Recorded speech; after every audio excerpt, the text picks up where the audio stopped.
écoutez, bonjour à tous et merci à Santé Mentale France, Normandie de m'avoir invité. Merci à Pascal Crété en particulier. Voilà, écoutez, je vais essayer de vous raconter un peu à ma façon comment cette notion de la stigmatisation a pu émerger depuis la psychiatrie jusqu'à la santé mentale. Donc dans ce parcours, on va voir apparaître effectivement cette notion de stigmatisation. Alors, ce que j'ai envie de dire déjà, c'est que la stigmatisation, c'est une notion qui est vraiment très récente, puisqu'elle est utilisée seulement depuis 1895. Vous voyez, donc c'est relativement récent, c'est-à-dire que c'est quand même beaucoup d'années après 1838, et 1838 c'est quoi? Eh bien c'est cette date qui est la loi qui a permis l'émergence de cette loi, qui est la loi des aliénés, en 1838, et c'est cette loi qui a fixé les règles du fonctionnement des asiles en France. Donc vous voyez qu'il y a là un écart entre 1838 et 1895. Alors peut-être que ceci, ça explique en partie pourquoi, pendant des années, en psychiatrie, on n'a pas du tout entendu parler de stigmatisation. C'est quelque chose qui n'existait pas. Ça ne faisait pas partie du vocabulaire. Il n'y avait pas de stigmatisation en psychiatrie. Alors peut-être que ça a à voir avec cette idée que c'est seulement depuis 1895 qu'on utilise ce concept. Alors cette stigmatisation, eh bien, elle est définie par Erving Goffman, ici ça va venir, et Erving Goffman, il avait défini la stigmatisation de façon suivante. Il a dit que c'était un processus qui discrédite un individu aux yeux des autres. Un processus qui discrédite un individu aux yeux des autres. Voilà la définition d'Erving Goffman. Qui était Erving Goffman? Pourquoi on fait allusion à cet auteur? Eh bien, parce que c'est un sociologue qui a travaillé à Berkeley en Californie et qui a beaucoup écrit en particulier sur le fonctionnement des asiles, puisqu'il a écrit un livre qui s'appelait Asile, qui est paru il n'y a pas très longtemps, en 1968, et qui est un ouvrage tout à fait édifiant sur la vie des internés dans un hôpital psychiatrique de Washington. Donc ça, c'est un livre vraiment fondamental pour toutes les personnes qui ont à réfléchir sur le fonctionnement des asiles. Et puis il a écrit surtout un deuxième ouvrage qui nous concerne beaucoup plus directement, puisqu'il a écrit un ouvrage qui s'appelle Stigmate, les usages sociaux des handicaps. Et ça, c'était en 1975. Et ça, c'est un ouvrage, bien sûr, qui est fondamental pour toutes les questions de stigmatisation. Voilà donc cet auteur qui est princeps pour cette question de la stigmatisation. Mais ce processus de stigmatisation, eh bien, il va aboutir à quelque chose, c'est qu'il va aboutir à marquer les personnes. Les personnes vont se trouver marquées lors de cette stigmatisation par des stigmates. Les personnes sont marquées par des stigmates qui sont le plus souvent des signes, le signe de la honte, le signe de l'infamie et le signe de l'éviction. Donc des stigmates, des signes, signe de la honte, signe de l'infamie, signe de l'éviction. Et très rarement, mais ça existe, c'est le signe d'une élection mystique. Alors qu'est-ce que ça veut dire? Eh bien ça veut dire qu'il faut aller au Louvre, à Paris, et puis là, on peut voir une peinture qui est la peinture de Giotto, une très belle peinture, qui montre Saint François d'Assise qui reçoit les stigmates en 1224. Vous voyez que ça ne date pas d'aujourd'hui. Alors qu'est-ce que c'est que ces stigmates de Saint François d'Assise? Eh bien ce sont les 5 marques du Christ, les 5 marques du Christ qui, sur ce tableau, donc on voit un séraphin, un ange, qui va envoyer, de cet ange vont jaillir 5 rayons de lumière et de feu qui vont représenter les 5 plaies de cet ange crucifié pour frapper le côté, les 2 mains et les 2 pieds de Saint François d'Assise. Et je ne sais pas, je ne vois pas. Appuyez sur F5. Pardon? F5 pour le diaporama. J'entends pas.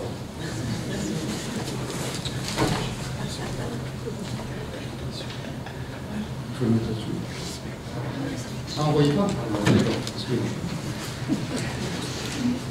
Voilà. Donc, ce tableau de Giotto, qui est vraiment très impressionnant, qui représente ces stigmates du Christ, et donc ce sont des stigmates où il y a ces stigmates vont imprimer pour toujours, la trace de cette passion du Christ. Hein. Et donc ça, c'est une stigmatisation mystique, bien sûr, qui, bien sûr, élève ce saint François d'Assise vraiment au sommet de la spiritualité. Alors, il y a eu d'autres phénomènes de ce type au niveau de la spiritualité. En particulier, il y en a un autre, ce sont les stigmates de Padre Pio. Je ne sais pas si vous avez entendu parler de Padre Pio, qui était un capucin et qui est mort très récemment, en 1968. Donc c'était hier. Donc, le Padre Pio qui est mort en 68, et lui, il porte pareil, aux pieds, aux mains et aux côtés, les marques de la passion du Christ. Voilà donc ces marques, ces stigmates qui montrent comment cette stigmatisation va pouvoir s'imprimer sur le corps de ces stigmatisés. Donc ça, c'est une sorte d'élection mystique, mais la stigmatisation, c'est très rarement, bien sûr, imaginez une stigmatisation mystique. La stigmatisation, en général, c'est quelque chose qui va disqualifier, qui va soumettre à l'humiliation le porteur du stigmate. Et ce stigmate, c'est une marque donc physique qui, au départ, telle qu'elle avait été décrite autrefois, c'était la marque au fer rouge sur la peau des esclaves pour indiquer leur moindre valeur et la marque d'infamie. Donc ce stigmate, c'est toujours une marque, c'est toujours une marque qui est sur le corps. Alors aujourd'hui, en dehors de ceux, il y a des stigmates qui sont assez courants. Il y a par exemple les stigmates sur les mains. Il y a un certain nombre de travailleurs qui ont des stigmates sur leurs mains. C'est par exemple le fait que, par exemple, il leur manque un doigt, parce que malheureusement, ils ont passé la main sous le massicot, par exemple. Enfin, etc. Donc il peut y avoir des stigmates, toujours, sur les mains, ou sur le visage, les stigmates de la douleur, les stigmates de la pauvreté. Ce sont des stigmates qui, effectivement, des marques qui marquent notre corps, qui sont l'expression de ce stigmate. Eh bien, il y a tout ça, ces marques sur le corps qui concernent la pauvreté, la souffrance ou le travail, mais on peut être stigmatisé également quand on fait partie d'une communauté minoritaire, c'est ce que disait Pascal tout de suite. Et ces communautés minoritaires, ce sont des communautés minoritaires qui se réunissent autour de motifs religieux, autour d'orientation sexuelle ou de couleur de peau, mais aussi, pour ce qui nous concerne, de maladies mentales, ou bien de toute autre maladie qui est stigmatisante. Autrefois, c'était la lèpre, il y a peu de temps, c'était la tuberculose, encore moins de temps, c'était le sida, le cancer, et hier, c'était le Covid. Donc, toutes ces maladies peuvent être stigmatisées. Pour les malades mentaux, c'est un vrai problème, et un important problème. Et il suffit de se rappeler cette phrase qui est sur le tableau, c'est que 50% des Français auraient peur d'être jugés négativement s'ils parlaient de leurs difficultés psychiques à leur entourage. Vous voyez la force de ce stigmate, d'une sorte d'étiquette de la maladie mentale. 50% des Français, donc 1 sur 2, auraient peur d'être jugés négativement s'ils parlaient de leurs difficultés psychiques à leur entourage. Vous voyez qu'on est loin d'être sorti d'affaire. C'est donc une question tout à fait d'actualité, à tel point que on retrouvait dans Le Monde, le mois d'avril 2023, là, dans ces dernières semaines, il y a un auteur qui s'appelle Edith Bruder, qui est sociologue et anthropologue, et qui écrivait dans Le Monde une phrase de choc en disant « Les Juifs et les Noirs ont en partage l'expression de la stigmatisation. » On a insisté beaucoup là-dessus, sur les Juifs et les Noirs, qui ont en partage l'expression de la stigmatisation, et qui, ces deux catégories, faisant l'expérience, bien sûr, de l'exclusion. Alors, les Juifs sont stigmatisés depuis longtemps, ça on le sait, mais encore depuis longtemps, en Occident, il y a un anathème qui pèse sur toute personne de peau noire. À tel point qu'il y avait un psychiatre antillais qui s'appelait Frantz Fanon, qui a été un médecin, un psychiatre qui a été très engagé dans la lutte de libération des peuples, et en particulier en Algérie, qui avait écrit la chose suivante, il avait dit « Le mal est représenté par le noir. » Vous voyez comment, dans nos représentations sociales et dans nos préjugés, il y a quelque chose qui marque effectivement les Noirs d'une chose extraordinaire. Le mal est représenté par le noir. Il y a d'autres exemples qui parlent de la stigmatisation. En particulier, en Inde, c'est la question des intouchables. Vous savez, cette caste assez extraordinaire, ces intouchables, qui sont destinés dès la naissance à une vie d'exclusion. Pourquoi? Parce qu'ils n'ont ni le droit de jouer, ni le droit de manger avec les autres castes. Donc, il y a vraiment une séparation extraordinaire. Alors, il y a des stigmatisations qui sont beaucoup plus légères, j'ai envie de dire, beaucoup plus anodines. Il y en a une très particulière qui est, par exemple, la stigmatisation qui concerne les accents régionaux. Les accents régionaux. Eh bien, figurez-vous que les accents régionaux, c'est un stigmate. L'accent régional, c'est un stigmate. À tel point que, pour les artistes du spectacle vivant qui sont originaires du Midi, eh bien, une partie de leur travail va consister à corriger leur accent du Midi pour réussir dans leur carrière. Pourquoi? Parce qu'il y a de tels préjugés qui circulent, des préjugés qui disent que ceux qui parlent comme ça, ils ne sont pas intelligents, ils ne sont pas éduqués, et donc ils ne peuvent pas réussir. Et donc on voit comment ces artistes sont obligés de faire ce travail, de lutter contre ce stigmate de l'accent régional. C'est assez léger, mais ça explique quand même comment ces stigmates se sont infiltrés vraiment dans beaucoup de domaines. Voilà, plutôt que de poursuivre dans cette veine un peu théorique quand même, je vais changer de registre et je vais vous inviter à suivre mon parcours professionnel parce que, du coup, comme j'ai été invité à réfléchir sur cette question de la stigmatisation, j'ai eu envie de réfléchir sur ma façon, moi, de vivre et comment j'ai été amené à vivre cette question de la stigmatisation dans mon parcours professionnel. Donc c'est ce que je vais essayer de vous raconter. Alors, la première étape de mon parcours professionnel, comme je suis déjà un ancien, eh bien, c'est que, les premières étapes, c'est que j'ai connu ce qu'on appelle la réclusion asilaire. J'ai connu la réclusion asilaire, comme certains d'entre nous, parmi les plus anciens ici, avec qui j'ai pu parler hier ou ce matin. Alors, quand on parle de réclusion asilaire, eh bien, ça veut dire quoi? Ça veut dire que j'ai commencé ma psychiatrie en 1966, mais c'était pas qu'hier, et j'ai fait mes premiers pas en psychiatrie comme interne. À l'époque, on disait même comme psychiatre en formation. Bon, on disait plus psychiatre en formation qu'interne. Et donc, tout ça, ça se passait à l'hôpital psychiatrique à Sainte-Marie, à Clermont-Ferrand. Alors, je suis entré dans cet hôpital, et malgré les avancées de la psychothérapie institutionnelle, qui étaient venues directement des voisins de Saint-Alban, puisque Saint-Alban est très proche de Clermont-Ferrand, et Saint-Alban était le foyer initiateur de la psychothérapie institutionnelle, avec en particulier un homme qui s'appelait Tosquelles, mais aussi il y a eu Horry, Bonafé et compagnie. Et donc, toutes ces avancées de Saint-Alban étaient bien sûr venues jusqu'à Clermont, puisque c'était la porte à côté. Et malgré toute cette psychothérapie institutionnelle, il faudrait parler en long et en large, eh bien, cet hôpital psychiatrique était toujours dans une ambiance asilaire. Ça veut dire quoi une ambiance asilaire? Eh bien, ça veut dire un monde clos, un monde étrange, avec en particulier une séparation entre les hommes et les femmes. C'est assez étrange de voir qu'à cette époque, il y avait une séparation étroite entre ce qui était considéré comme l'hôpital homme et l'hôpital femme, avec de très grosses serrures pour passer d'un hôpital à un autre. Il y avait également des parloirs. Vous imaginez aujourd'hui ce que c'est que des parloirs, en particulier dans les prisons, mais dans les hôpitaux psychiatriques, il y avait des parloirs. Et j'ai un souvenir, une mémoire sensorielle qui s'active quand je parle des parloirs de cet hôpital, parce que je me souviens encore de l'encaustique qui était utilisée pour les parquets de ce parloir. Vous voyez, il y avait quelque chose qui était très très particulier. Il faut dire que c'était un hôpital Sainte-Marie, un hôpital de bonne sœur. Et donc, c'était encaustiqué. Voilà. Donc, il y avait des parloirs pour les rencontres entre les familles et les proches. Vous voyez, donc c'est quelque chose qui était extrêmement contrôlé. La persistance des uniformes de drap bleu. Les uniformes étaient en drap bleu. Alors, tout ça c'était prévu pour les indigents, mais ça avait cessé en 1955. Mais quand je suis entré en 1966, il y avait encore beaucoup de malades qui étaient toujours avec les uniformes en drap bleu. La circulation des malades pour les activités. L'hôpital psychiatrique, c'était une sorte de fourmilière, vous voyez.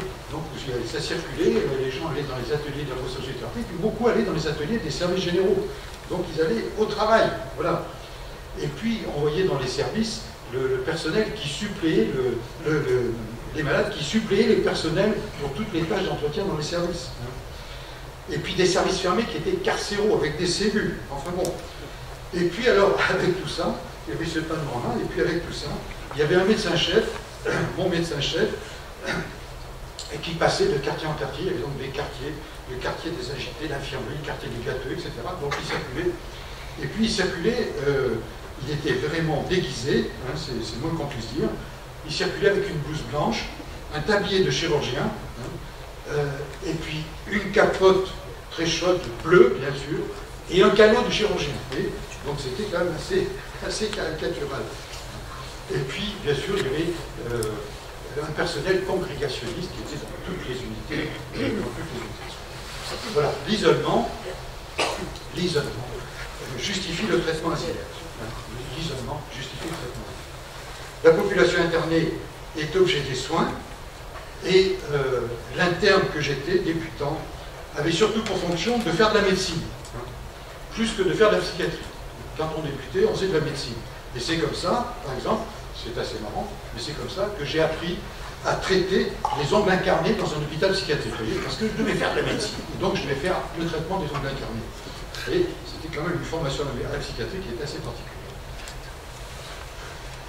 Et alors, si je parle de tout ça, c'est pour dire une chose aussi surprenante aujourd'hui, c'est qu'il n'était pas question de stigmatisation dans ce lieu clos. On ne parlait jamais de stigmatisation, j'entendais jamais parler de stigmatisation. Qu'est-ce que je voyais? Je voyais une population miséreuse et dépouillée, ça c'est sûr, mais je ne voyais pas une population discriminée, stigmatisée, privée de ses droits élémentaires. Ça, je ne le voyais pas. Je ne le voyais pas. Curieux, vous direz. Hein, c'est vraiment très curieux. Pourquoi? Parce que, en même temps, je vivais dans un monde qui était le monde habituel, et je vivais avec les mêmes représentations sociales que mes contemporains. Je vivais avec les préjugés qui circulaient dans la société, hein, ces préjugés qui faisaient que les malades mentaux, c'était des gens violents, c'était des gens dangereux, des gens imprévisibles, des gens irresponsables. Tout ça, ça circulait autour de moi, et pourtant je ne le voyais pas. Curieux quand même. Qu'est-ce qui se passe? Je ne sais pas trop y répondre. Peut-être qu'à la fin de la journée, peut-être que j'aurai d'autres réponses. Hein. Mais je me dis que il y avait je crois qu'il y avait un tel besoin de protection, un tel besoin de réparation, que c'était beaucoup plus fort que la perception de stigmatisation. Je n'avais pas à percevoir la perception de stigmatisation. Il y avait une sorte d'ambiance paternaliste, vous savez, dans un hôpital comme ça, quand il y a une réclusion asilaire, il y a quelque chose de paternaliste, il y a une ambiance paternaliste qui règne. Et tout ça, je crois que ça m'a contaminé, et je crois que ça m'a amené à considérer que les personnes qui étaient là, qui étaient hospitalisées, qui étaient internées, eh bien, elles étaient là comme étant des mineurs. C'était des mineurs, voilà. C'était des mineurs, et je devais exercer quelque chose qui était purement paternaliste. Alors, je crois que c'est peut-être pas inhabituel, parce que je me dis, même aujourd'hui, je me dis que les médecins ou les infirmiers ou les aidants qui sont dans un centre de rétention, par exemple, ou qui sont dans un centre d'accueil, par exemple, des réfugiés en Italie, hein, je ne sais pas s'ils pensent effectivement que ces personnes-là sont dans cette situation d'exclusion, de discrimination, de stigmatisation. Je ne pense pas. Je crois que le besoin d'action, le besoin de réparation est tellement fort que, heureusement, on ne voit pas peut-être cette force de stigmatisation, que c'est peut-être ce qui aide à aider les gens et à soigner les gens. Vous voyez. Donc, je ne sais plus très bien où j'en suis. J'espère que notre journée va m'aider un petit peu à réfléchir. Alors, j'étais dans cette ambiance-là, donc je ne voyais rien du tout. Je ne voyais rien du tout. Et aujourd'hui, quand j'y réfléchis en plus, je me dis, mais enfin, qu'est-ce qui s'est passé? Alors que, si j'avais eu la moindre connaissance de l'histoire de la psychiatrie, j'aurais pu être sensibilisé à quelque chose qui est très important, c'est que, dans l'histoire de la psychiatrie, justement, on a parlé de stigmates. Et on a parlé de stigmates autour de quoi? Autour de la théorie de la dégénérescence. Hein. Pourquoi? Parce que, effectivement, il y avait un médecin aliéniste qui s'appelait Morel, en 1857, qui avait construit cette théorie de la dégénérescence, qui a été reprise ensuite par Magnan, par Legrand et par d'autres. Hein. Et cette théorie de la dégénérescence, elle disait quoi? Elle disait que, à l'origine des maladies mentales, eh bien, c'était l'hérédité. Les maladies mentales étaient d'origine héréditaire. Ça tenait à quoi? Ça tenait à la transmission d'un terrain taré Il y avait un terrain taré qui se transmettait de génération en génération. Et puis à chaque génération, ça s'aggravait d'ailleurs. Vous voyez? Donc ce terrain taré s'aggravait. Et donc du coup, ça aboutissait à cette maladie mentale absolument redoutable. Et cette théorie de la dégénérescence, bien sûr, elle a participé au développement des idéologies racistes et eugénistes. Et tout ça, ça a dominé toutes les doctrines, toute la doctrine médicale de la psychiatrie. Ça tenait bien jusqu'en 1930, c'est-à-dire presque jusqu'à la Deuxième Guerre mondiale. Donc presque jusqu'à la Deuxième Guerre mondiale, on parlait d'hérédité, on parlait de dégénérescence. Et il y avait un personnage qui était très important, qui s'appelait Magnan, pour qui la dégénérescence, eh bien c'était quoi?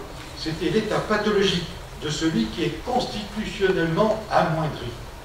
Il considérait que était dégénéré celui qui était constitutionnellement amoindri. Et cet amoindrissement, il allait le rechercher. Il allait le rechercher autour de stigmates. C'est là où on reparle de stigmates, vous voyez. Et on parlait de stigmates qui étaient des stigmates moraux, c'est-à-dire que Magnan recherchait des stigmates moraux sous forme d'arriération ou d'inadaptation. C'était ça qu'il appelait des stigmates moraux. Ou bien des stigmates physiques. Alors ça, c'est ça qui est vraiment... Aujourd'hui, on tombe sur le cul, j'en ai parlé, parce qu'à cette époque-là, on cherchait des stigmates physiques. Les psychiatres cherchaient des stigmates physiques chez leurs malades. Et ils cherchaient quoi? Par exemple, des malformations du crâne. Alors on cherchait comment était, est-ce que le crâne était un peu allongé, trop rond, etc. On cherchait des malformations du crâne à tel point qu'on avait même créé une science très particulière qui s'appelait la phrénologie. Extraordinaire. Bon. Et là, on cherchait d'autres malformations, on cherchait des malformations dentaires. Donc, les psychiatres faisaient ouvrir la bouche et regardaient comment étaient posées les dents. Est-ce que les dents étaient mal posées, etc. Donc, c'était un des stigmates de la maladie mentale. Hein. En tout cas, de cette transmission héréditaire, de cet art, de cet amoindrissement. On recherchait également des stigmates oculaires. On recherchait aussi quelque chose qui était alors là classique, c'était rechercher des malformations du pavillon de l'oreille. Donc, il fallait que les gens découvrent les oreilles, etc. Quand il y avait des grands cheveux, non, on regardait comment était formée l'oreille, etc. Et ça permettait de voir quels étaient ces stigmates physiques. Vous voyez? Alors, vous voyez, toute cette histoire nous explique que les stigmates, ça existait bien dans la psychiatrie. Et bien, moi, quand j'ai fait ma psychiatrie en 1966, j'en avais jamais entendu parler, et le patron que j'avais, à ce moment-là, m'en avait pas parlé non plus. Alors, et puis, aujourd'hui, je réfléchis, je me dis, mais enfin, mais pourquoi non seulement j'ai pas eu connaissance de cette histoire de dégénérescence, de théorie de la dégénérescence, mais en plus, qu'est-ce qui s'est passé dans ma vie pour que j'ai oublié l'extermination des malades mentaux, victimes de la théorie extraordinaire des nazis, la théorie des vies indignes d'être vécues. Les vies indignes d'être vécues. C'était la théorie des nazis, hein, qui fait que ces nazis ont exterminé les malades mentaux dans le cadre des opérations T4, hein, et tout ça, eh bien, ça n'était pas présent dans ma mémoire. Je ne sais pas ce qui s'est passé, en tout cas, ça n'existait plus pendant que j'étais dans cette réclusion ancillaire. J'avais complètement oublié que ça existait. Donc ça ne m'a pas aidé du tout à voir que les personnes qui étaient hospitalisées, internées, étaient des personnes stigmatisées et discriminées. Voilà. Alors, dans ces phases, je me dis que peut-être que dans cette phase en tout cas d'initiation, c'était l'initiation d'apprentissage et de compagnonnage du métier, peut-être qu'il n'y a pas assez de place pour l'histoire et pour une réflexion sur le sens du travail. À quoi ça sert notre travail? Pourquoi on fait notre travail? On ne se pose pas tellement cette question. Vous savez, quand on est un jeune professionnel, on essaye d'agir, on essaye d'agir, on essaye d'apprendre, on essaye de faire. Voilà. Alors aujourd'hui, je vais conclure en disant que, en fait, je portais des lunettes de discrimination. Je portais des lunettes de la discrimination. Je suis entré dans mon métier en portant des lunettes de la discrimination qui m'ont fait voir ces personnes recluses autrement que ce qu'elles étaient. Je ne les ai pas vues comme elles étaient. Je ne les ai pas vues comme elles étaient. Voilà. Morale de l'histoire, je crois que quand les gens sont derrière les murs, tout le monde peut dormir tranquille. Ouais. On peut être tranquille. Voilà. Donc ça, c'était vraiment une expérience qui m'a marqué, bien sûr, et qui, j'espère, vous allez garder un petit souvenir.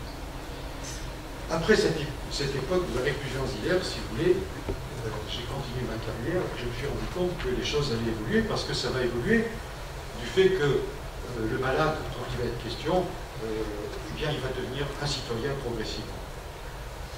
Alors, dans cette histoire, dans ce parcours, j'ai repensé à deux choses importantes, il y a deux étapes importantes, c'est mai 68 et puis la loi du secteur et la loi de 75. Alors, mai 68, vous me direz, peut-être que c'est loin, mais enfin, c'est pas très loin, parce que mai 68, vous savez, c'est quand même cette formidable aventure qui est venue de la Sorbonne, en mai 68, et qui a diffusé dans toute la France, et elle a même diffusé au centre de la France, en Auvergne, là où je me trouvais à ce moment-là, en étant interne. Et en mai 68, eh bien, il y a eu une multiplication des assemblées générales, parce que ça se dit comme ça, on faisait des assemblées générales, des échanges collectifs, les prises de parole, la participation des médecins, des infirmiers, des malades, etc. etc. Enfin bon. Puis il y avait des échanges entre les hôpitaux, à tel point que Pierre de Lion, par exemple, qui est de ma génération, Pierre de Lion, était venu à Clermont-Ferrand pour également souffler sur les braises de mai 68 à Clermont-Ferrand. Vous voyez, il y avait des tas d'échanges comme ça qui étaient assez particuliers. Donc, voilà, mai 68 qui s'est développé dans Clermont-Ferrand, et multiplication des prises de parole, multiplication des réunions, et tout ça avec des slogans qui étaient des slogans en 68 qui étaient extrêmement mobilisateurs. Vous imaginez, il y avait un slogan qui était absolument extraordinaire qui s'appelait « L'imagination au pouvoir ». L'imagination, rien n'était impossible à l'imagination. Et puis un deuxième slogan qui était extrêmement marquant, surtout dans les hôpitaux psychiatriques, « Soyez réalistes, demandez l'impossible ». Alors quand vous avez deux slogans comme ça, je ne vous dis pas, mais ça fait du bruit dans les assemblées générales. Hein. Donc, j'ai suivi ce mouvement, bien sûr, avec mes collègues, de contestation du pouvoir, contestation de la société autoritaire et paternaliste, remise en cause de l'ordre établi, remise en cause de la morale traditionnelle. Vous voyez un peu le climat de mai 68 ? Alors tout ceci, ça a eu des conséquences locales extraordinaires, à tel point que cet hôpital, qui était un hôpital donc congrégationniste, eh bien les bonnes sœurs sont parties de l'hôpital. Elles sont parties pendant 15 jours pour se réfugier dans un ermitage à Chamalières. Et l'hôpital est devenu un hôpital qui a fonctionné pendant 15 jours en autogestion. Vous imaginez ça aujourd'hui? Un hôpital qui fonctionne en autogestion. Incroyable. Incroyable. Bon. Et voilà. C'était ça, mai 68. Et donc, inutile de vous dire qu'il y a eu une prise de conscience au travers de toutes ces réunions, prise de conscience de la déshumanisation, de l'exclusion des malades et de cet excès de pouvoir de la direction, bien sûr, congrégationniste, mais aussi excès de pouvoir des médecins. Vous voyez. Tout ça s'était mis sur le tapis. Et donc, du coup, tout le personnel a eu la conviction intime de vivre les mêmes abus de pouvoir que les malades pouvaient ressentir. Et donc, en mai 68, il y a eu une sorte de collusion, en quelque sorte, entre le personnel et les malades, qui avaient le sentiment de vivre une lutte commune contre les excès de pouvoir. C'était assez extraordinaire. Ça veut dire qu'il y avait une véritable rencontre avec les malades, des relations interhumaines qui se nouaient, et on se rendait compte que les malades étaient des personnes comme nous, et donc les préjugés sont tombés. L'évidence s'est faite jour. Et je vais reprendre une phrase de Tosquelles à ce moment-là, Tosquelles qui disait, tout simplement, les malades, ce sont des personnes en souffrance d'humanité. Ce sont des personnes en souffrance d'humanité. C'est une sacrée leçon. Bon, enfin bref, mai 68 a signé pour moi la fin de l'asile, la fin des murs qui séparent la personne de son environnement. Et mai 68 a eu des conséquences majeures pour notre discipline, puisque les conséquences qui ont été extraordinaires, c'est qu'en mai 68, la conséquence de mai 68, c'est qu'en 69, il y a eu la séparation de la psychiatrie et de la neurologie. En mai 69, séparation de la psychiatrie et de la neurologie qui a été l'effet direct de mai 68 avec sous la présidence d'Edgar Faure. Voilà. Et puis, en mai 68, il y a eu d'autres conséquences plus locales, en particulier la mixité des services, avec la création de services mixtes, avec hommes et femmes, des infirmiers et des infirmières qui travaillent dans le même service. C'était une véritable révolution. Imaginez, surtout dans un hôpital congrégationniste. Autre conséquence qui était amusante, si vous voulez, c'est que on parle de la stigmatisation, et ce qui est drôle, c'est que moi-même, je me suis retrouvé stigmatisé. C'est ça qui est un peu drôle dans cette histoire. Donc j'ai fait mai 68 avec ce que je pouvais, bien sûr, et avec la fougue qui était la mienne et l'enthousiasme qui était le mien dans un mouvement pareil. Et puis, quelques années, 2 ou 3 ans plus tard, il se trouve que l'hôpital psychiatrique de Sainte-Marie avait un poste de chef de service qui était ouvert. Bon, comme j'étais au 24 Racine, que j'aimais bien cet endroit, je me suis dit, moi, je vais être candidat pour ce poste de chef de service. Je suis candidat pour ce poste de chef de service, qui était toujours l'hôpital Sainte-Marie d'Assomption, toujours avec les bonnes sœurs à la direction. Eh bien, figurez-vous que je me suis retrouvé stigmatisé parce que les bonnes sœurs m'ont dit que j'avais animé mai 68, que j'avais été proactif dans mai 68, que j'étais un véritable diable de mai 68 et que ce n'était pas possible qu'un diable entre dans une entreprise religieuse. Et donc je n'ai pas été, je n'ai pas eu le poste de chef de service que je pouvais convoiter. Donc je me suis retrouvé stigmatisé. Bon, mais finalement ça a été pour mon bonheur parce que finalement j'ai fait autre chose. Voilà. Deuxième étape très importante, c'est donc la politique de secteur et la loi de 75. Alors, cette politique de secteur, vous savez, enfin bon, là, il faudrait en parler pendant longtemps. La première circulaire sur le secteur, c'est en 1960, mais la politique de secteur elle-même, elle a été mise en place effectivement en 1974. Hein. Donc il y a eu 14 ans entre la circulaire et en fait son application. Donc, cette circulaire du secteur a été très importante, et en 1974, donc commence la psychiatrie de secteur, et donc on va dissoudre l'espace asilaire en l'ouvrant sur la société. C'était quand même ça, la grande nouveauté de cette psychiatrie de secteur. Donc, psychiatrie de secteur, donc c'est les premières visites à domicile, le travail avec les familles, l'ouverture sur l'environnement familial, social, éducatif, oui. Et tout ça sous la responsabilité, sous l'initiative des équipes de santé mentale. Pourquoi? Parce que déjà, il n'y avait pas de médico-social à cette époque-là. Hein. Il n'y avait pas de médico-social. Mais il y avait quand même l'UNAFAM. Et on avait beaucoup de liens avec l'UNAFAM, en particulier là où j'étais à l'époque, en particulier sur les secteurs de Moulins et de Vichy, parce que j'avais pris ensuite une fonction de chef de service à Vichy. Et donc, on travaillait très étroitement avec l'UNAFAM de Vichy, et on avait pu créer les premiers appartements et les logements associatifs et compagnie. Donc, politique de secteur, ouverture sur la cité, et qu'est-ce qui se passe? Inévitablement, c'est quoi? C'est confrontation avec le processus de stigmatisation des malades mentaux. Pourquoi? Parce que quand il est question de trouver un logement, quand il est question de trouver du travail, quand il est question d'aller dans une maison des jeunes et de la culture, quand il est question d'implanter un centre médico-psychologique, eh ben, il y a des obstacles. Il y a des obstacles qui tiennent à quoi? Qui tiennent à la stigmatisation. Et donc c'est là où on peut mesurer les effets de cette stigmatisation, les effets négatifs de la discrimination, hein, que ce soit dans la vie des familles, qui se sentent coupables, qui se sentent honteuses, dans l'isolement des malades, qui n'arrivent pas à nouer des relations amicales, qui n'arrivent pas à nouer des relations amoureuses, dans les difficultés pour accéder à un emploi, un logement, etc. Et puis tout en évaluant également l'auto-stigmatisation, parce qu'il y a la stigmatisation qui vient de l'extérieur, mais aussi l'auto-stigmatisation. C'est quoi l'auto-stigmatisation? Eh bien, c'est le fait de se priver, par exemple, de faire un certain nombre de démarches, parce qu'on considère d'emblée que de toute façon, ça va échouer. Parce que la société est faite de telle sorte que de toute façon, les malades mentaux n'ont pas leur place à tel ou tel endroit, et donc du coup, c'est même pas la peine de faire cette démarche. Donc, toute cette époque a été extrêmement fructueuse, bien sûr. Il y avait une très grande effervescence avec la mise en place de cette pratique de secteur. Hein. Alors, effervescence qui était en plus, qui était, j'ai envie de dire, allumée par d'autres phénomènes, qui était le phénomène de l'antipsychiatrie. Pourquoi? Parce que l'antipsychiatrie, qui venait des Anglais, de l'Inde, du Cooper et des Anglais en général, avec en particulier au cinéma, il y avait un film qui était extraordinaire, qui avait fait beaucoup de bruit à l'époque, c'était Family Life en 1974, hein, et puis Vol au-dessus d'un nid de coucou, vous voyez, c'était des choses qui avaient promené complètement la société. Hein. Donc ça c'était les années 75, vous voyez. Et puis après, un petit peu plus tard, dans les années 80, il y a eu un deuxième phénomène qui a mis des braises sur la politique de secteur. C'était non seulement la psychiatrie, mais c'était la psychiatrie italienne.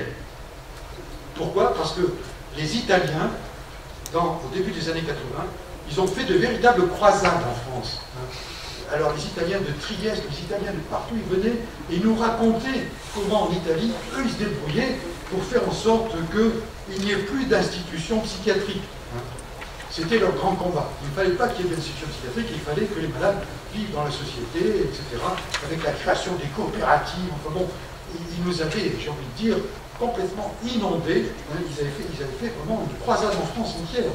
Il y a des gens d'Italie qui étaient venus à Moulins et à Vichy pour passer des films, etc., et pour nous raconter ce qu'ils faisaient. Voilà. Ils l'ont fait, donc, je pense qu'ils l'ont fait à temps et partout. C'est une véritable croisade.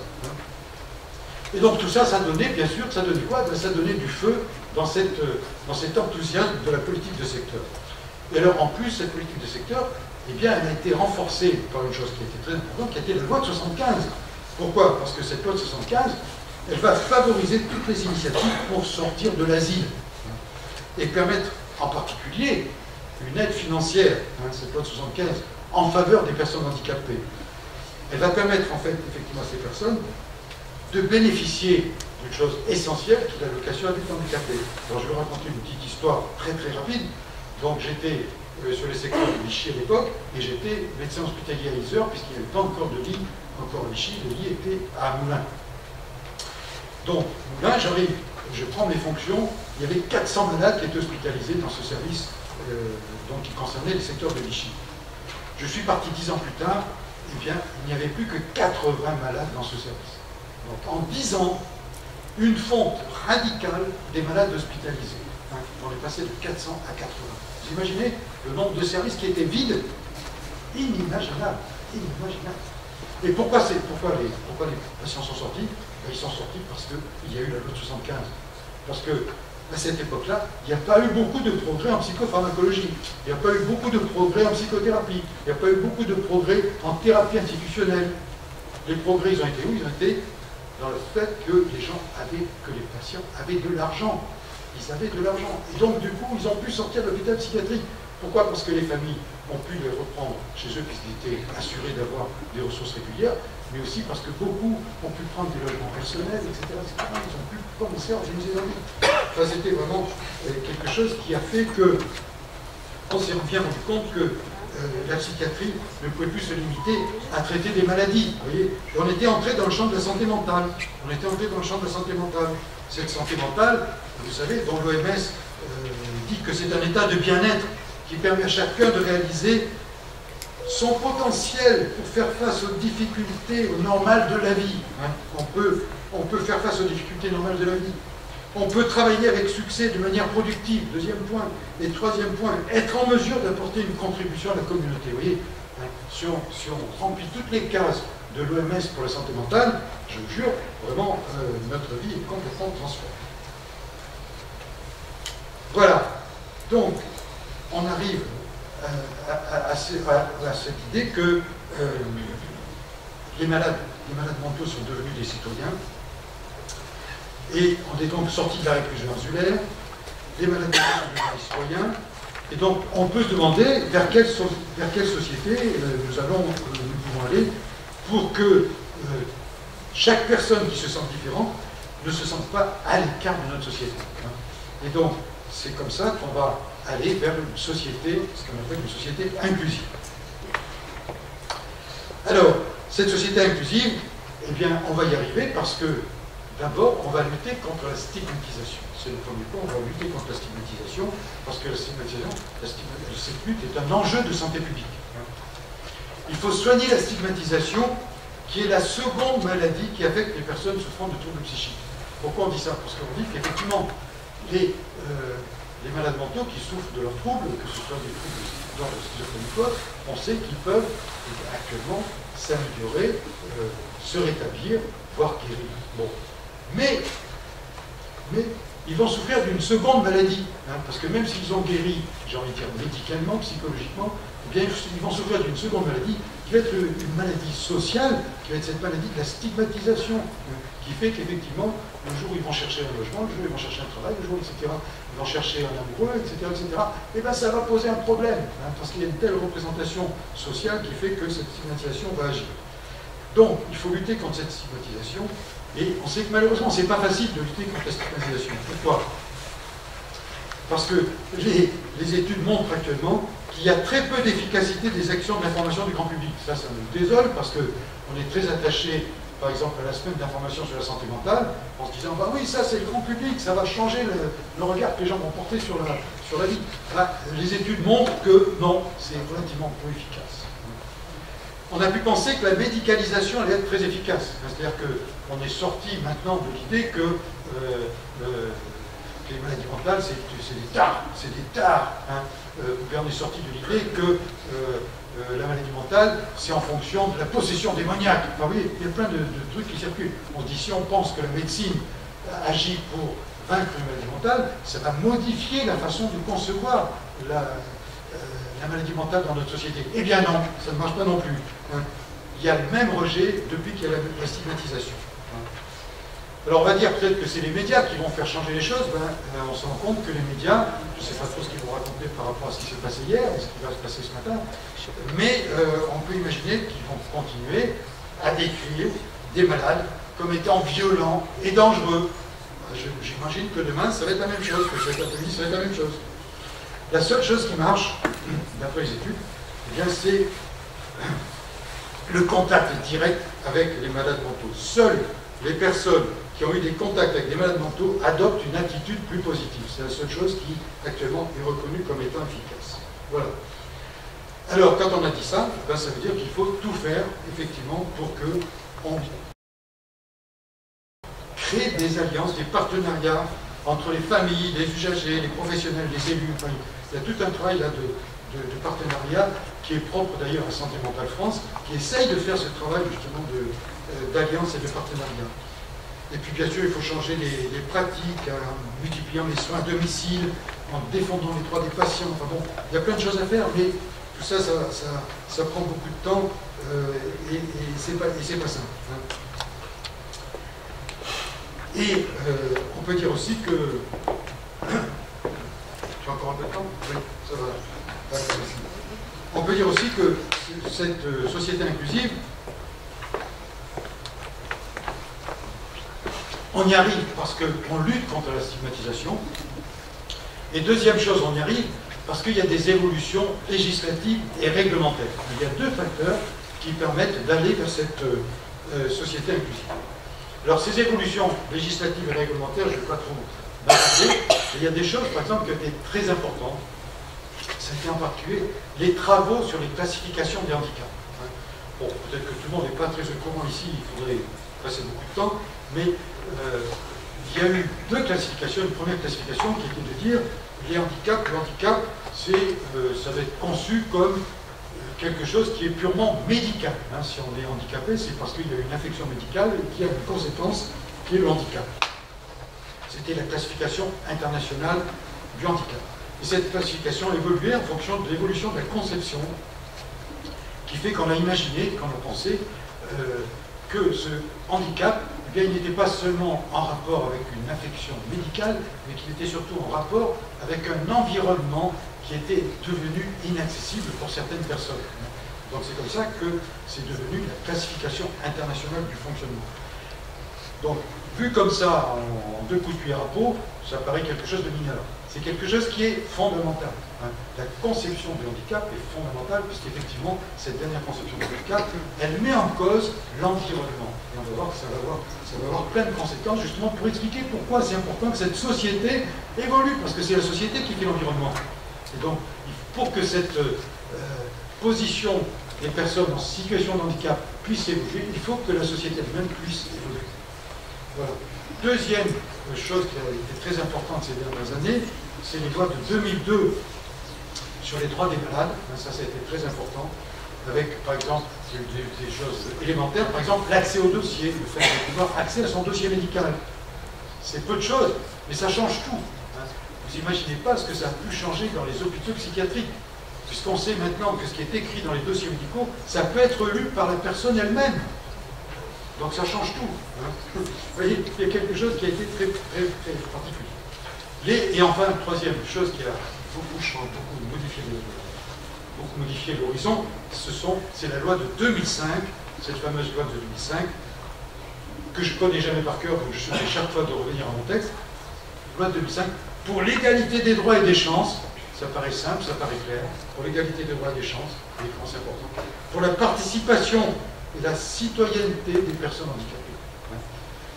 Cette loi de 2005 est vraiment tout à fait fondamentale parce que c'est elle qui nous oblige en quelque sorte à faire les choses autrement entre nous, à nous organiser autrement entre nous dans notre société pour créer cette société inclusive.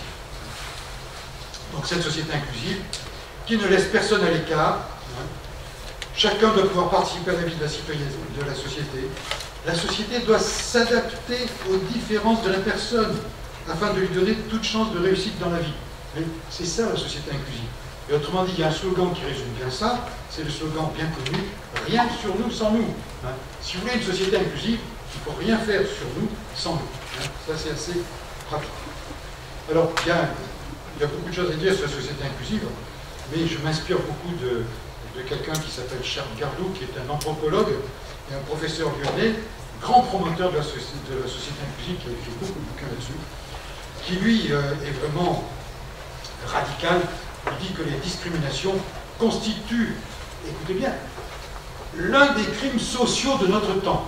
Les discriminations constituent l'un des crimes sociaux de notre temps. Comment ne pas insister beaucoup plus sur cette question? Et lui, il est absolument contre les étiquettes. Il dit qu'il ne faut pas d'étiquettes. Pourquoi? Parce qu'il considère qu'il n'y a pas de vie minuscule, ni vie majuscule. Entre nous, il n'y a pas de vie minuscule et majuscule. Nous essayons tous de vivre notre vie à notre façon. Il n'y a pas de minuscule et de majuscule, il n'y a pas d'étiquette à mettre sur nos vies. Et voilà. Et donc cette société inclusive, il est très important de la construire parce que ça veut dire qu'on va pouvoir appartenir à la même communauté. On va pouvoir appartenir à la même communauté. Et ça, à condition de quoi? À condition de partager ce patrimoine éducatif, professionnel, artistique. Vous savez, il y a beaucoup de choses à faire pour qu'on puisse partager tous en commun ce patrimoine éducatif, professionnel, artistique. Enfin bref, il y a beaucoup de choses à dire là-dessus. Et il pose des questions qui circulent ailleurs. Il dit par exemple, est-ce qu'il faut abandonner le terme de handicap? Est-ce qu'il faut abandonner le terme de handicap qui continue à entretenir une stigmatisation et à légitimer les exclusions? Est-ce qu'il faut abandonner le terme de handicap? Il y en a d'autres qui se posent la question, est-ce qu'il faut abandonner l'appellation de schizophrénie? Vous savez qu'actuellement, il y a beaucoup de gens qui réfléchissent sur est-ce qu'il faut appeler la schizophrénie autrement? Parce que pareil, toujours cette idée que ces termes peuvent renvoyer à la stigmatisation. Alors, on a une chance en France, c'est qu'on a quand même le défenseur des droits. Alors, le défenseur des droits, il est là, lui, justement, pour veiller aux choses et pour lutter contre les discriminations et faire la promotion de l'égalité. Vous voyez, heureusement, on a cette chance en France d'avoir un défenseur des droits. Alors c'est très important parce que ce défenseur des droits, il est là pour veiller au truc et puis pour dire que toute mesure qui vise à défavoriser une personne pour des motifs interdits par la loi relève d'une sanction pénale. C'est-à-dire qu'actuellement, on peut tomber sous le coup d'une sanction pénale si on fait de la discrimination. C'est quelque chose qui est très important. Cette discrimination tient au fait que, selon l'origine des personnes, le sexe, l'âge, l'orientation sexuelle, les convictions religieuses et philosophiques, on peut tomber sous le coup de la loi. Alors, ce qui est intéressant aussi de voir, c'est que pour ce défenseur des droits, c'est que 20% des réclamations pour discrimination concernent les situations de handicap. 20% des réclamations pour discrimination concernent les situations de handicap. Pour la prévalence des discriminations, c'est l'emploi qui est en cause. C'est-à-dire que la majorité des plaintes, ça concerne les discriminations pour l'emploi. Donc vous voyez que là, il y a encore énormément de travail à faire. Alors, on pourrait penser donc,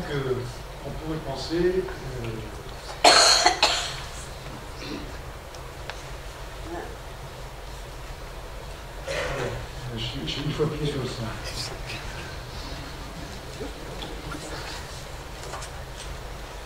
Non, c'est pas ça. Alors, donc on pourrait penser, quand on en arrive là, on pourrait penser qu'on arrive dans un monde idéal. On arrive dans un monde idéal. Le meilleur des mondes. Et pourtant. J'ai envie un peu de revenir sur Terre parce que, effectivement, je me dis, essayons de voir qu'est-ce qui se passerait si on était dans une société sans stigmatisation et sans discrimination. Imaginez une société inclusive parfaite. Si nous étions dans une société inclusive parfaite, il n'y aurait plus de stigmatisation, il n'y aurait plus de discrimination. dans cette société idéale. Moi, je pense que c'est un peu utopique, mais il faut vivre avec des utopies.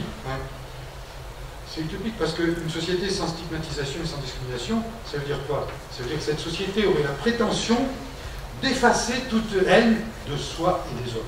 Il n'y aurait plus place pour la haine. Or, la haine, l'agressivité, je crois qu'elle est en moi. Je crois que malheureusement, elle est en vous aussi. Et j'imagine pas qu'un projet politique, qu'un projet de société puisse mettre de côté la vie psychique, puisse mettre de côté notre réalité psychique de chaque individu. Ça me paraît tout à fait impossible. Donc, je pense que les problèmes vont continuer à perdurer malheureusement. Et alors d'ailleurs, je vais essayer de regarder un petit peu qu'est-ce qui se passe. Qu'est-ce qui se passe? Essayons de voir un peu qu'est-ce qui se passe en pratique actuellement. Alors moi, je suis beaucoup frappé, par exemple, par deux situations, mais qui sont que vous partagez sans doute. Je vais parler, par exemple, d'une première structure médico-sociale de type femme. C'est des collègues que j'ai eu l'occasion de rencontrer dernièrement, qui sont dans la région Auvergne, donc c'est pas ici. C'est une femme qui travaille avec une convention avec un hôpital psychiatrique. Donc c'est l'hôpital psychiatrique qui doit assurer en quelque sorte les soins psychiatriques dans ce phare. Donc il y a une convention qui est active, etc. Tout marche bien. À l'heure d'aujourd'hui, cette équipe de santé mentale, par défaut de personnel, par difficulté de fonctionnement, en est réduite à ne plus venir dans ce phare et à faire des ordonnances par mail. Voilà aujourd'hui la situation de ce phare, avec des soignants de ce phare qui sont catastrophés, qui sont scandalisés. Et comme je disais hier, je leur disais, mais vous faites le plus beau métier du monde. Elle me disait, mais on fait peut-être le plus beau métier du monde, mais on fait le métier le plus scandaleux du monde. Voilà, c'est absolument scandaleux. Et alors on voit effectivement pour ces personnes qui sont dans ce phare, les ordonnances qui viennent par mail, avec bien sûr, qu'est-ce qui se passe dans ces ordonnances? Eh bien, les prescriptions augmentent les unes à côté des autres. Et on voit que ces malades, ces personnes qui sont dans ce phare, eh bien, elles ont des doses de neuroleptiques qui augmentent de mois en mois.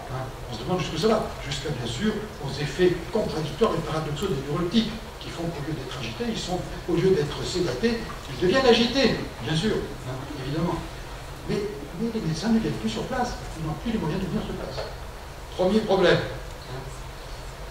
Deuxième problème, dans une structure sociale, associative, qui s'occupe de logement inclusif, avec des personnes qui sont dans des appartements inclusifs. Pareil, avec toujours un partenariat qui est fait avec des équipes psychiatriques locales. Ces équipes psychiatriques locales, par défaut de personnel, par difficulté de fonctionnement, ne peuvent plus intervenir quand il y a une personne dans un appartement qui est en difficulté, etc. etc. Qu'est-ce qui se passe? Eh bien, on observe effectivement des rechutes dans ces appartements, avec des malades qui ne peuvent plus vivre en colocation, etc., qui doivent quitter les appartements, enfin bon, des situations dramatiques. Voilà. Donc, c'est ça, actuellement, la situation qui fait que nous sommes bien loin de cette société inclusive, du fait de quoi? Du fait de l'abandon des soins psychiques. Abandon des soins psychiques. Avec rechute, aggravation des situations de handicap. Et tout se passe comme si, par nécessité, faute de réponse, le handicap était coupé de la maladie d'origine. Voilà, on en arrive là. Il y a le handicap d'un côté, la maladie de l'autre. Alors ça devient absolument dramatique, alors que la situation de handicap, c'est quoi? La situation de handicap, c'est en partie, bien sûr, la conséquence du dysfonctionnement de la société et de l'environnement, mais c'est aussi la conséquence de l'évolution d'une maladie mentale évolutive dans un sens d'amélioration. La maladie mentale peut s'améliorer, donc le handicap peut s'améliorer, ou d'une aggravation. Si la maladie s'aggrave, le handicap va s'aggraver. Et voilà, donc, ce clivage entre le tout sanitaire et le tout social est en train de s'installer par manque de personnel sanitaire, j'insiste, à même de faire du bien et de poursuivre les soins. Et là, pourtant aujourd'hui ce qu'on veut, c'est une société inclusive, on veut ça. On veut une société inclusive, tout le monde veut une société inclusive. À tel point, vous le savez maintenant, que toute personne en situation de handicap, y compris souffrant de troubles psychotiques, il n'y a pas de raison, puisse devenir sujet de sa vie. Actuellement, notre société, c'est ça. il faut que tout le monde devienne sujet de sa vie. Il faut que tout le monde devienne entrepreneur de sa vie. C'est ça les grands slogans actuels. Il faut que tout le monde devienne entrepreneur de sa vie. Alors vous imaginez, ça crée quand même une situation extrêmement difficile et extrêmement périlleuse pour les personnes qui souffrent de troubles psychotiques, je parle d'eux, et qui alors vont vivre ces situations avec des angoisses terribles, qu'en général ils ne reconnaissent pas, qu'en général ils ne ressentent pas d'ailleurs, dans ces situations. Et alors, qu'est-ce qui se passe? Pourquoi ils sont angoissés? Ils sont angoissés parce qu'on leur demande de penser à leur avenir, on leur demande d'imaginer, on leur demande de prévoir, on leur demande d'éprouver, c'est-à-dire de mettre en jeu leur vie psychique. Or, pour ces personnes psychotiques, leur vie psychique, il n'y a rien de plus dangereux. Il n'y a rien de plus dangereux. Donc, qu'est-ce qui va se passer? Ils vont devenir angoissés, etc. Et puis, ça va entraîner des réactivations délirantes, des retraits autistiques, ou bien alors des passages à l'acte. Voilà. Alors, comment faire? Eh bien, si on veut éviter d'engager les personnes dans un processus de rétablissement comme ça, qui peut être inadapté à certains moments, eh bien, il faut faire en sorte qu'il y ait toujours un accompagnement thérapeutique indispensable. Pourquoi? Parce qu'il faut que cette personne fragile, qu'elle puisse affronter avec une équipe psy les contenus de sa vie psychique.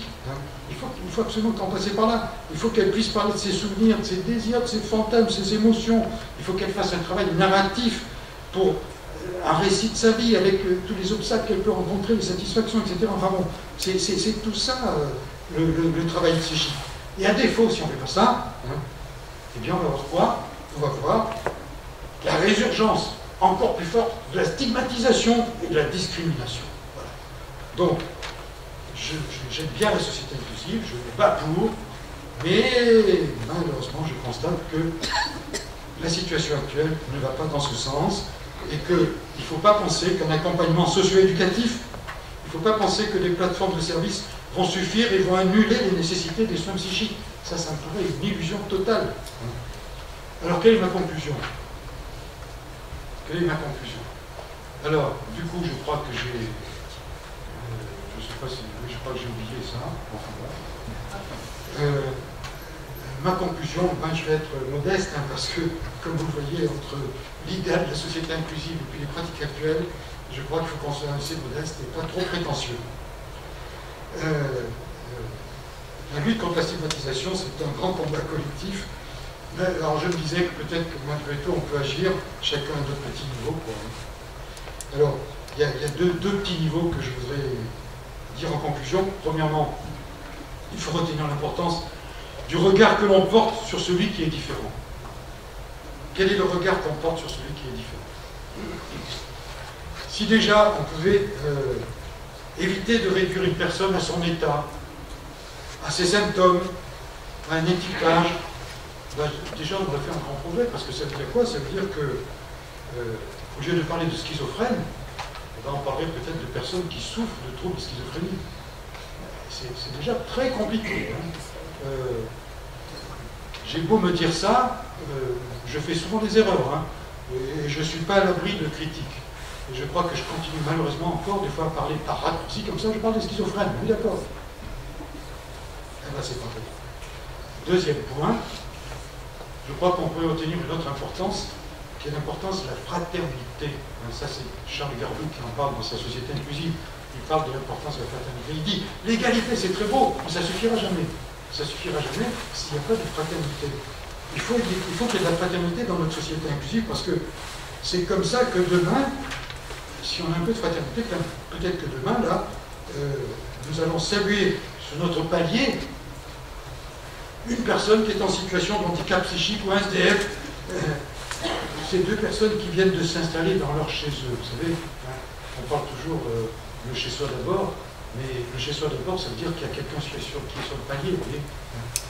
Et est-ce qu'on est en même, nous, déjà de faire œuvre de fraternité, comme on salue ces personnes sur les paliers, c'est déjà pas si évident. Et c'est ce que je nous souhaite à tous. Merci.